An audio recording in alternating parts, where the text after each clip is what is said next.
मैं काफी देर से कॉरिडोर के चक्कर काट रही थी। मेरे पेट में शदीद दर्द हो रहा था। ये दर्द काफी दिनों से लगातार हो रहा था, मगर पहले बर्दाश्त के काबिल था और अब कुछ समझ नहीं आ रहा था कि क्या हो रहा है। मेरा शोहर इमरान दुबई में जॉब के सिलसिले में रहता था और यहाँ सब काम मुझे ही देखने पड़ते थे।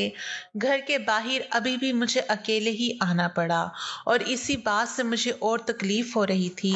भला कोई तो हो जो साथ में दिल जोई करे, मगर मेरा तो सारा ससुराल भी दूसरे शहर में था और मायका भी। मियाँ जी ने बड़े शौक से घर बनवाया था, यहाँ के पुरसकून माहौल में रहूंगा, मगर खुद तो दुबई चले गए मुझे यहाँ अकेला छोड़ के। मिस सोनिया नर्स ने मेरा नाम पुकारा तो मैं डॉक्टर के क्लिनिक की तरफ चली गई, जहाँ डॉक्टर हसन का कैबिन था। वो अल्ट्रासाउंड किया करते थे। डॉक्टर अक्सा को सिर्फ डॉक्टर हसन की रिपोर्ट्स पर ही भरोसा था। मैं बामुश्किल चलती हुई अंदर आ गई। डॉक्टर अभी कोई रिपोर्ट बनाने में मसरूफ था। उन्होंने मुझे बेड पर लेटने का इशारा किया और खुद अपना काम मुकम्मल करने लगे। मैंने पर्दा हटाया और फिर से बराबर कर दिया और खुद बेड पर लेट गई, जहां लेडीज के लिए चादर रखी गई थी। मैंने चादर अपने ऊपर डाली। 5 मिनट बाद डॉक्टर की आवाज आई, मैं आज हूँ मिस सोनिया। उन्होंने मुहस्सिब अंदाज में पर्दे के पीछे से सवाल किया। आज हैं डॉक्टर, मैंने आहिस्ता से जवाब दिया। डॉक्टर ने आते ही मशीन ऑन की और मेरी तरफ मतवज्जा हुए और अल्ट्रासाउंड करने के साथ साथ सवालात भी करते रहे, लेकिन मैंने देखा अचानक उनके चेहरे की रंगत कुछ अजीब सी हो गई थी। अब वो पूरे सवाल के जवाब में सिर्फ हूँ हाँ कहते जा रहे थे।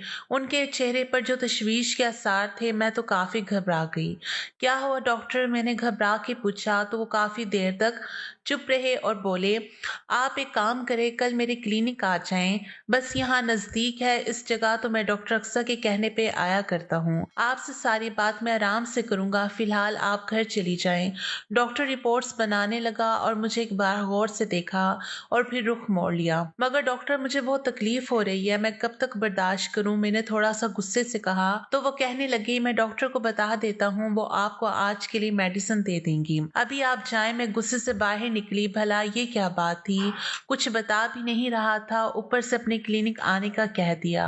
बाहर निकलकर मुझे मालूम हुआ कि डॉक्टर अक्सर के लिए कोई इमरजेंसी केस आया था, तो उनको अस्पताल जाना पड़ गया और वो केस करवा कर वापिस आती है। ऐसा अक्सर हुआ करता था, उनको जाना पड़ जाता था, लेकिन आज तो मैं बिल्कुल इंतजार नहीं कर सकती थी। मैंने नर्स को कहा कि मेरा दर्द से बुरा हाल है, प्लीज मुझे कोई दवा दे दें। तो उन्होंने डॉक्टर से फोन पर बात की और फिलहाल के लिए कुछ चंद दवाइयां मुझे दे दी और मैंने फार्मेसी में ही पानी की बोतल लेकर वो गोलियां खा ली ताकि कुछ तो फर्क पड़े। घर वापस आकर मैं बहुत रोई। ये भी क्या जिंदगी थी मेरी, अकेली जीऊं और अकेली मरूं, हर दर्द तकलीफ परेशानी अकेले ही बर्दाश्त करूं। शोहर तो बाहर बैठा है, बस नोट बनाने में लगा हुआ है और मैं यहाँ सब झेल रही थी।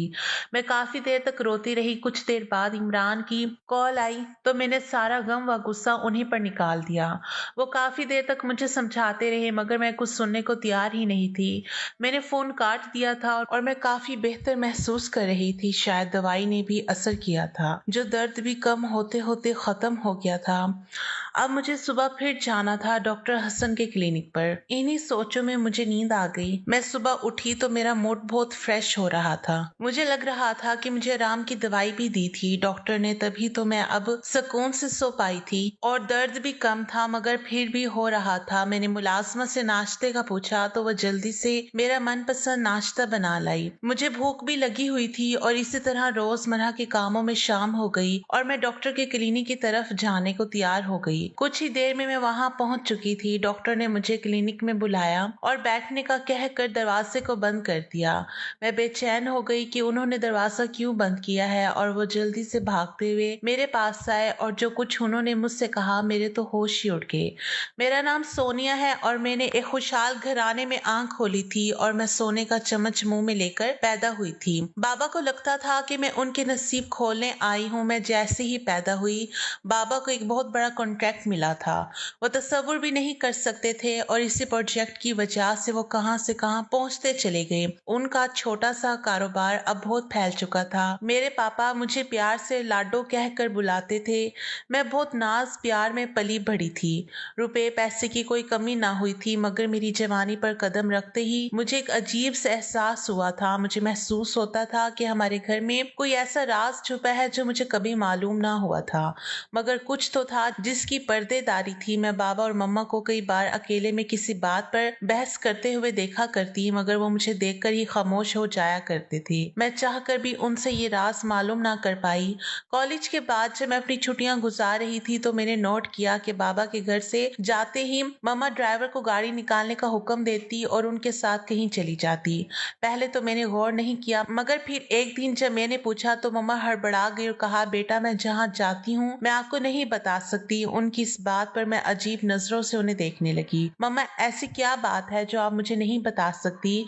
तो उन्होंने बड़ी फीकी सी मुस्कुराहट के साथ बोला, सोनिया तुम परेशान ना हो, मैं बस अपने दोस्तों से मिलने चली जाया करती हूँ, घर में रहकर बोर हो जाती हूँ। मम्मा ये क्या बात हुई? भला अपने घर में कौन बोर होता है? और अब तो मैं भी घर पे होती हूँ। मुझे शदीद हैरत होने लगी थी। ऐसी भी क्या बात थी वो अपनी इकलौती बेटी के साथ वक्त गुजारने के बजाय दोस्तों के पास चली जाती थी। मेरी बात पर वो सर झटक कर वहां से चली गई और मुझे बहुत तकलीफ हो रही थी उनके ख्यालात सुनकर। जबकि बाबा तो जब भी घर में होते बस मेरे आगे पीछे फिरा करते और उनकी हर मुमकिन कोशिश हुआ करती थी कि वो मेरी हर ख्वाहिश पूरी करें। वैसे तो मम्मा मुझसे बहुत प्यार किया करती थी, मगर आज उनका रवैया कुछ अजीब सा था। मैंने जब सोचना शुरू किया तो मुझे महसूस हुआ कि मम्मा मुझे बाबा से लाड करते देखकर कुछ उदास हो जाया करती थी। अब तो मुझे शक होने लगा कि वो मेरी सुतेली माँ तो नहीं। ये कैसे मुमकिन था? मैंने अपनी पैदाइश की तस्वीर देखी थी, उनमें मम्मा ही थी जो अस्पताल में मुस्कुरा रही थी। उनके हाथ में ड्रिप लगी हुई थी। मैं जब छोटी थी तो बहुत डर जाया करती थी वो ड्रिप देखकर और पूछा करती, मम्मा आपको हाथ पर क्या हुआ है? तब वो हंस देती और कहती, जब आप पैदा हुई तो डॉक्टर ने मुझे ये ड्रिप लगाई थी ताकि मुझे ताकत मिले और मैं आपका ख्याल रख सकूं। ये बातें याद आती तो मेरा ये शक दूर हो जाया करता, मगर घर में जो कुछ हो रहा था वो कुछ अलग सा था। एक बार मैंने मम्मा का पीछा करने का सोचा और दूसरे दिन मैं उनके जाने से पहले ही तैयार बैठी थी और मैंने टैक्सी भी मंगवाई जिससे मैंने घर से कुछ दूर रुकने का कहा था। और जब मम्मा चली जाती मैं उनका पीछा करती। उसके बदले टैक्सी वाले ने डबल किराया लिया था। मम्मा के घर से निकलते ही मैं भी बाहर आ गई और ड्राइवर को मम्मा की कार का पीछा करने का कहा। हम काफी देर तक उनका पीछा करते रहे। पहले तो एक रेस्टोरेंट में गई और वहां से ढेरों बॉक्सेस अपनी कार की डिग्गी में रखवाए जिनमें खाने का सामान था, और फिर एक शॉप में गई जहां से उन्होंने बच्चों के लिए गुब्बारे और गिफ्ट वगैरह खरीदे और वो भी कार में रखवाए। उसके बाद वो किसी फलाही अदारे में गई और वहां काफी देर तक अंदर रही। मैं देख रही थी वहां के एक बंदे के साथ वो खाने पीने का सामान निकलवाया था और अंदर ले गए, मगर कुछ फूल और गुब्बारे अपने हाथ में लेकर अंदर गई थी। बाकी का सारा सामान ड्राइवर ने निकलवाया था और तकरीबन 2 घंटे बाद मम्मा बाहर निकली थी। जाते वक्त वो जितनी खुश लग रही थी वापसी में उनका चेहरा उतना ही उतरा हुआ था। वो गाड़ी में बैठकर रवाना हुई और मुझे लगा वो घर की तरफ जाएंगी। तभी मैंने जल्दी से टैक्सी ड्राइवर को वापस चलने का कहा और मेरी जल्दी जल्दी मचाने पर वो काफी जल्दी ही मुझे घर ले आया। मैंने उनको किराया दिया और जल्दी से अंदर की तरफ भाग गई। मैंने मुलाजमीन को कुछ नहीं बताया था कि मैं कहीं बाहर गई थी और ना ही किसी ने मुझे जाते देखा था, बस वापसी आते देखा था चौकीदार ने, और कोई सवाल ना किया था। और मम्मा की आदत नहीं थी कि वो मुलाजमीन से पूछताछ करती, लेकिन मेरी तवक्के के बरअक्स मम्मा 2 घंटे बाद वापस आई। अब मैं पछता रही थी कि मैं इतनी जल्दी क्यों वहां से वापस आई। मैंने मम्मा की तरफ गौर से देखा, वो काफी थकी थकी सी लग रही थी। मुझे बहुत अफसोस हुआ। मैंने उन्हें प्यार से गले लगाया तो वो मेरी अचानक हरकत पर हंसने लगी। क्या कर रही हो? अपनी प्यारी से मम्मा से प्यार कर रही हूँ, मैंने लाड से कहा तो उन्होंने मेरा माथा चुमा। मुझे बहुत नदामत होने लगी थी कि मैंने अपनी मम्मा को गलत समझा। वो तो नेक काम के लिए जाया करती थी और शायद इसीलिए मुझे नहीं बताती थी कि उनकी नेकी बर्बाद ना हो जाए। उस दिन के बाद मैंने उनकी टो में लगना छोड़ दिया। वैसे भी मेरी भी यूनिवर्सिटी में एडमिशन होने वाला था। मैं अपनी तालीम के लिए बहुत संजीदा थी। अब मैंने आगे की प्लानिंग पे ध्यान देना शुरू किया था, लेकिन फिर मैं एक रात पानी पीने के लिए किचन की तरफ जाने लगी। तब मुझे बाबा के कमरे से बातों की आवाज आई। वो बातों की नहीं, हमेशा की तरह बहस की आवाजें थी। मैं तजस्सुस में आ गई थी और मैंने दरवाजे से कान लगाकर सुनना शुरू कर दिया। मुझे मालूम था कि ये बात ठीक नहीं, मगर ये मेरे वालिदैन का मसला था और मुझे हर बात हर हाल में जाननी थी, क्योंकि वो हर वक्त ऐसे ही लड़ा करते थे। आखिर ऐसी क्या बात थी जो उनको सुकून से रहने ही नहीं देती थी। मुझे अब उनकी बातें सुनाई दे रही थी, बल्कि दरवाजा भी हल्का सा खुला हुआ था मुझे वो दोनों दिखाई भी दे रहे थे। मैंने मम्मा को बाबा से उलझते हुए देखा। बाबा मुसलसल ना में गर्दन हिलाए जा रहे थे। यह नामुमकिन है परवीन, मैं तुम्हें कितनी बार मना कर चुका हूँ, अब तुम भी ये बहस बंद कर दो। वो अचानक गुस्से में आ गई थी। मम्मा रोने लग गई। आखिर क्यों करते हैं आप ये सब, या मेरा कोई हक नहीं? इस घर पर वो भी चलाने लगी थी। मुझसे बर्दाश्त ना हुआ, मैं अंदर चली गई। बिना सोचे समझे मुझे देखकर उन दोनों का रंग उड़ गया था। मम्मा ने जल्दी से रुख मोड़कर आंसू पहुंचे और वॉशरूम की तरफ जाने लगी, जबकि बाबा मेरी तरफ आ गए। बेटा आप यहाँ। इस वक्त बाबा काफी बुखला गए थे और मेरे शानों पर हाथ रखकर मुझे सोफे पर बिठाया। ये सब क्या हो रहा था बाबा? आप लोग क्यों इस तरह लड़ते रहते हैं? आज मैं भी सब जान लेना चाहती थी। कुछ नहीं गुड़िया, ऐसी कोई बात नहीं, बस आपकी मम्मा की तबीयत कुछ ठीक नहीं। मैं इन्हें यही समझा रहा था कि डॉक्टर के पास चलते हैं, मगर वो मान ही नहीं रही। अब देखो ना, इस बात पर मुझे गुस्सा तो आएगा ना। वो मुझे कहने लगे बाबा क्यों झूठ बोल रहे हैं आप। मैंने उनके हाथ में अपना हाथ रखा तो वो नजरें चुराने लगे। आज की बात नहीं, कैसा हो रहा है? मैं तकरीबन रोज ही आप लोगों को झगड़ते देखती हूँ। मैंने महसूस किया मम्मा दिन ब दिन कमजोर होती जा रही है। कोई बात उनको खाई जा रही है। प्लीज आप मुझे सब बता दें। मैंने बाबा को ये सब कह तो दिया था, मगर उनका उतरा हुआ चेहरा देखकर मुझे रोना आ गया। बाबा मैं आप लोगों को यूं उदास नहीं देख सकती, प्लीज मुझे सब सच बता दें। मैं अचानक फूट फूट कर रो पड़ी और बाबा ने मुझे अपने सीने से लगाया। मुझे महसूस होने लगा था कि उनके आंसू भी मेरे बालों में जज़ब हो रही हैं। मेरा दिल और भी दुखने लगा था। आज मैंने अपने हाथ से मुस्कुराते बाबा को भी रुला दिया था। कुछ देर बाद मम्मा भी वॉशरूम से निकल आई थी और मुझे अब तक वहां बैठा देखकर चौंक गई। सोनिया तुम अब तक यहीं बैठी हो, चलो अपने कमरे में जाओ। बाबा को परेशान मत करो। वो मेरी तरफ आई और मेरा हाथ थामकर उठाने की कोशिश की, मगर पापा ने मुझे रोक लिया था। परवीन अब हमारी बेटी इतनी समझदार हो गई है, ये अपने माँ बाप का दुख समझ सकती है, बाबा ने मम्मा से कहा तो मम्मा फिर से रोने लगी और मैं बस उन दोनों को देखे जा रही थी। आखिर ऐसा क्या राज है? वो दोनों रोए जा रहे थे। मेरे दिल में अजीब और गरीब ख्यालात उभरने लगे थे और मैंने जल्दी से मुंह खोला। आप मुझे जल्दी से बता दें, मेरा दिल बैठा जा रहा है। मेरे बाबा ने जो बताया वो मेरे लिए बहुत बड़ा धचका था। मैं ख्वाबों में भी सोच नहीं सकती थी ऐसा हो सकता है। बाबा ने बताया मम्मा और बाबा आपस में कजन थे। उन्होंने अपनी पसंद से मम्मा से शादी की थी। वो दोनों एक दूसरे को पाकर बहुत खुश थे। फिर शादी के 2 साल बाद उनको एक बेटा पैदा हुआ जो कि बहुत खूबसूरत और बहुत प्यारा था। वो मुझसे 5 साल बड़ा था। उन्होंने उसका नाम रोहान रखा था। वो जब पैदा हुआ तो बाबा ने बहुत बड़ा फंक्शन किया था। बाबा के पांव जमीन पर नहीं टिकते थे। बाबा और मम्मा अपनी इस छोटी सी दुनिया में बहुत खुश और मुतमईन थे कि एक दिन रोहान की अचानक तबीयत खराब हो गई और जब उन्हें डॉक्टर के पास लेकर गए तो काफी देर हो चुकी थी। डॉक्टर ने बताया कि उसकी दिमाग की रगें मुतासिर हो गई थी। अब वो बहुत कमजोर हो चुके थे, हिलने जुलने से भी कासिर थे। बाबा ने उसके काफी टेस्ट करवाए, मगर जब उन्हें असल बात मालूम पड़ी तो उनके पैरों तले से जमीन निकल गई। जब शहर के सबसे बड़े डॉक्टर ने उन्हें बताया कि आपका बच्चा तो पैदाइशी मासूर है, इसका कोई इलाज नहीं, डॉक्टर ने अफसोस से कहा। बाबा तो जैसे ये बात सुनकर टूट चुके थे। मगर डॉक्टर साहब कोई तो इलाज होगा, मैं सब कुछ करने को तैयार हूँ।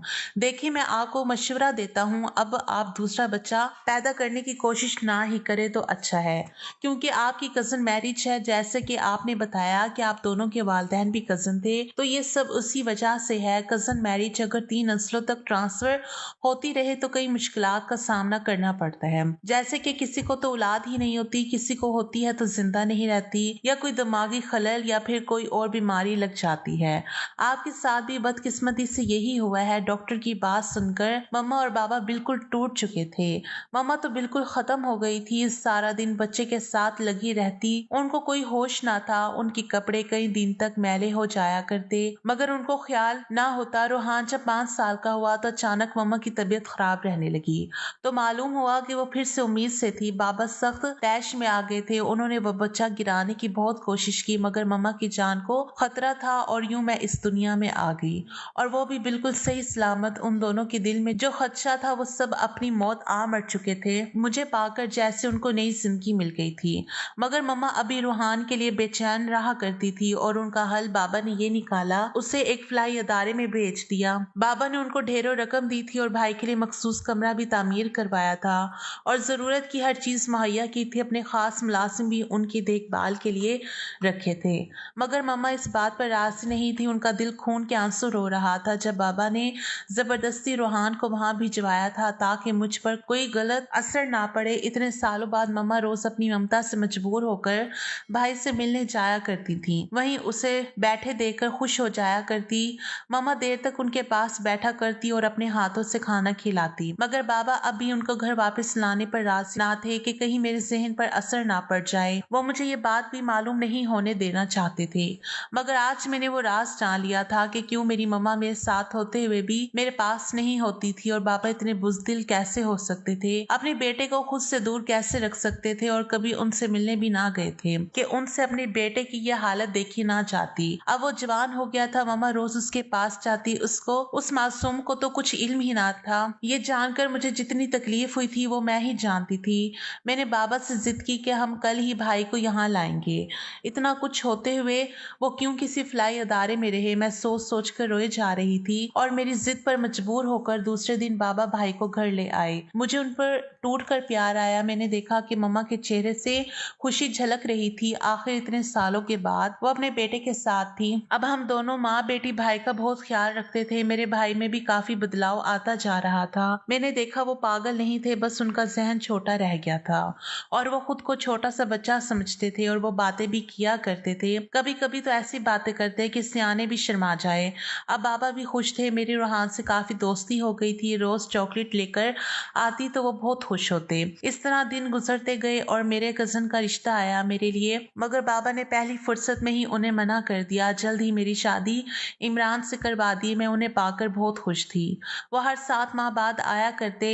अब की बार भी उनको गए हुए 4 माह हो गए थे और मेरी तबीयत खराब रहने लगी थी। मगर आज जो डॉक्टर हसन ने मुझे बताया था, मेरे पैरों तले से जमीन निकल चुकी थी। डॉक्टर का कहना था कि मैं उम्मीद से हूँ, मेरे पेट में जो बच्चा है वो जहनी तौर पर ठीक नहीं है। इतने साल बाद मुझे ये खुशखबरी सुनने को मिली थी और साथ में ये भयानक इंकशाफ हुई। या मेरे अल्लाह, ये सब क्या था? मेरा सर चकराने लगा था। बड़ी मुश्किल से डॉक्टर ने मुझे संभाला, लेकिन डॉक्टर साहब मुझे तो इल्म ही नहीं हो सका। मैं 3 महीने से प्रेग्नेंट हूँ। मैंने अपने आंसू छुपाते हुए पूछा। हौसला रखिए मैडम, आपका पहला बच्चा है तो आपको ज्यादा तजर्बा भी नहीं था, लेकिन आप परेशान ना हो, इसका हल है मेरे पास। वो मुझे तसल्ली देने लगे और मैंने चौंक कर देखा। मैंने आपको यहाँ इसलिए बुलाया है कि आप ये बच्चा गिरा दे, उसने कहा तो मैं अचानक उछल पड़ी। ये सब आप क्या कह रहे हैं डॉक्टर साहब? मैं ये गुनाह हरगिज नहीं करूंगी। मैंने बहुत सख्त बातें सुनाई और वहां से निकल आई, जबकि वो कहते रहे कि मैं आपकी भलाई के लिए कह रहा हूँ। मैं घर पहुंचकर बहुत रोई थी। मैं मम्मा को भी ना बता सकती थी, मैं इमरान को भी ना बता सकती थी, लेकिन जब मैंने मम्मा को बताया तो वो बहुत परेशान हो गई और मुझे कहा कि किसी को बताए बगैर ये बच्चा गिरा दो, वरना बहुत पछताओगी। मम्मा की बात सुनकर मुझे बहुत हैरानी हुई। मम्मा, आप मुझसे कत्ल करवाना चाहती हैं? मैंने पूछा तो वो परेशान होकर कहने लगी, ये कैसी बातें कर रही हो? कोई माँ अपनी औलाद को कैसे कत्ल कर सकती है? तब वो अचानक खामोश हो गई। उनको अपने इस सवाल का जवाब मिल गया था। मैं भी माँ थी और कैसे अपनी औलाद को कत्ल कर सकती थी? मैंने अपने अल्लाह ताला पर भरोसा किया और सब उसी पर छोड़ दिया। शुक्र तो हमेशा से मेरी जुबान पर रहा करती थी और अब तो और ज्यादा पढ़ा करती थी। मैंने इमरान को भी सब कुछ बता दिया था, वो भी चुप हो गए। मैंने डॉक्टर के पास जाना भी छोड़ दिया और ना ही अल्ट्रासाउंड करवाया करती। मुझे बस अपने रब पर भरोसा था। सब लोग मुझे अजीब सी नजरों से देखा करते। जब 9 माह बाद मैंने एक सेहतमंद बच्चे को जन्म दिया तो डॉक्टर्स भी हैरान रह गए। मेरा यकीन जीत गया था। मेरा बच्चा बिल्कुल ठीक था। डॉक्टर हसन ने रिपोर्ट्स देकर खुश होकर बताया, ये तो मौजज़ा हो गया, माशाल्लाह आपका बच्चा बिल्कुल ठीक है। और मैंने अपने रब का शुक्र अदा किया जिसने मुझे मायूस नहीं किया था।